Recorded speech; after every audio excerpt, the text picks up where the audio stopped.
নমস্কার, 7 hour news নেটওয়ার্কে আপনাদের স্বাগত। এখন বোধহয় তিনি তথাকথিত ভালো তৃণমূলের দলে। আরজিকর ইস্যু থেকে তৃণমূলের এই প্রাক্তন কাউন্সিলর, তারপর সাংসদ, দলের মুখপাত্র এবং সবশেষে আইএমের সভাপতি একটু বেসুরোই গাইছিলেন। নিন্দুকেরা বলে সবটাই আরজিকর মেডিকেলে তার কন্যার পড়াশুনোর কারণে।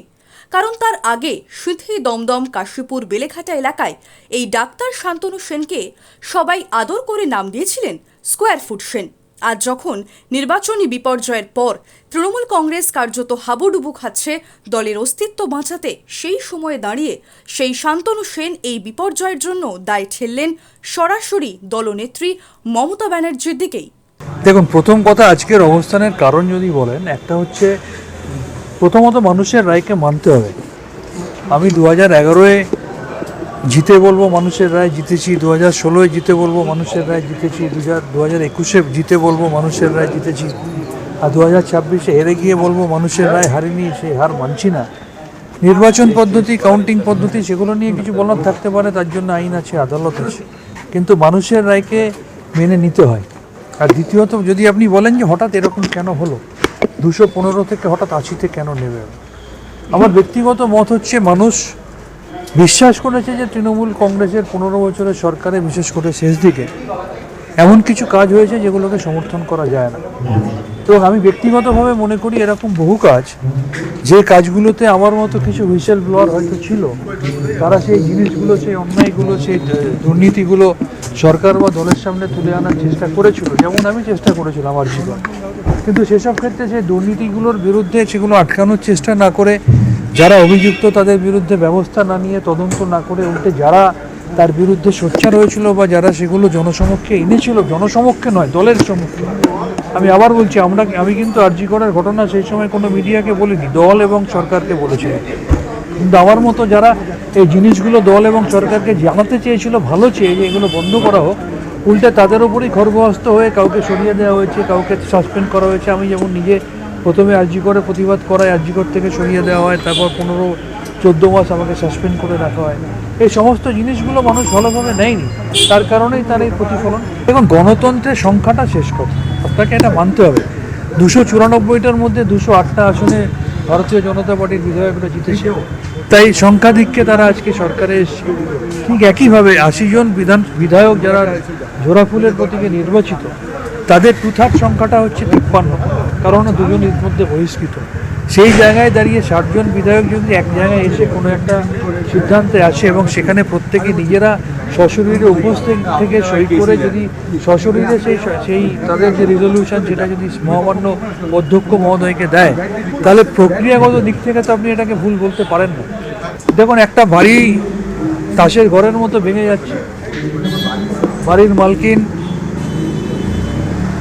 নিজের দোষ অনেক সময় স্বীকার না করে, যে বাড়িটা নিজের প্রসেসেই ভেঙে চুরমার হয়ে যাচ্ছে, সেখানে আরেকটা হাতুড়ির ঘা মেরে বলছেন যে আমি সব কমিটি ভেঙে দিচ্ছি, আমি সব কমিটি ভেঙে দিচ্ছি। যে ঘরটা নিজেই ভেঙে যাচ্ছে, নতুন করে আটকানো যাবে না। কিন্তু আমি আবার একটা কথা বলছি, যে এত দ্রুত হওয়ার হয়তো কথা ছিল না।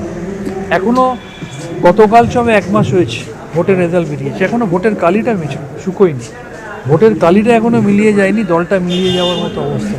এটা হয়তো হওয়ার ছিল, হয়তো 6 মাস বা 8 মাস বা 1 বছর টাইম লাগতো। কিন্তু নির্বাচনের রায়টা মেনে নেব না, মানুষের রায় মানি না, রেজিগনেশন দেব না, একটা তো উদ্ধত্ত দাম্ভিকতা, অহংকার, দুর্নীতিকে প্রশ্রয় দেওয়া, দুর্নীতিগ্রস্ত মানুষদের বিরুদ্ধে পদক্ষেপ না নেওয়া, তার একটা প্রতিফলন রেজাল্টের মধ্যে দিয়ে পাওয়া যায়। সেই রেজাল্টটাকে না মেনে নেওয়ারও যে আর একটা ঔদ্ধত্য বা অহংকার, তারপরেও সেই কারণেই যে ঘরটা হয়তো 6 মাসে ভাঙার ছিল, সেটা 1 মাসে ভেঙে যাচ্ছে। আমি আবার একটা কথা বলছি, মানুষের রায়কে মেনে নিতে হবে। মানুষ রায় দিয়ে যেটার প্রতিফলন হচ্ছে, সেটাকে মেনে নেওয়াটাই বুদ্ধিমত্তার পরিচয়।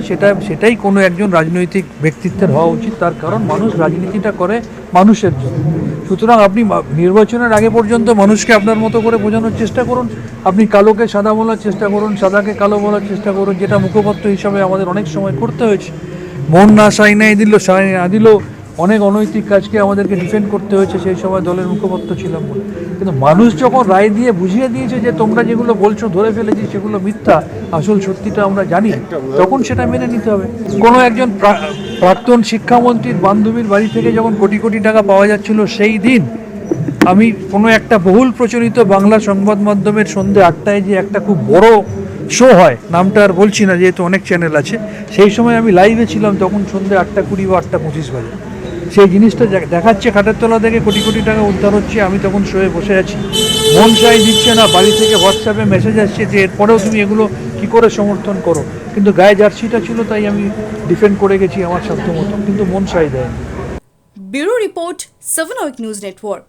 আরও বিভিন্ন খবরের আপডেট জানতে হলে 7 আওয়ার নিউজ চ্যানেলটিকে সাবস্ক্রাইব করতে ভুলবেন না, কারণ আপনাদের একটা সাবস্ক্রিপশন আমাদের জন্য অত্যন্ত মূল্যবান।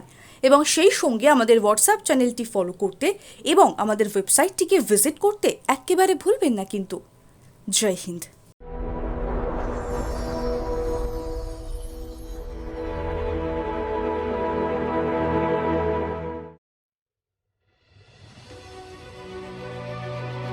Elegance is never accidental. It is chosen, curated, defined by intention. In a world of excess, true luxury whispers. It does not compete. It does not demand attention. It commands it. At B20s, we create more than jewelry. We shape presence. Every curve is considered, every surface refined, every detail deliberate, crafted with precision, finished with restraint, designed not to overpower, but to elevate.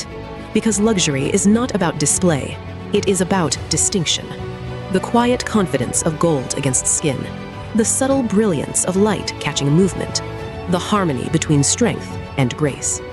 This is not ornament, it is expression, not decoration, but identity, a reflection of self, unapologetic, uncompromised, timeless. At B20s, modern elegance finds its voice without ever speaking. This is refinement without noise, beauty without excess, luxury without effort. B20s, the premium luxury brand. Elevate your everyday.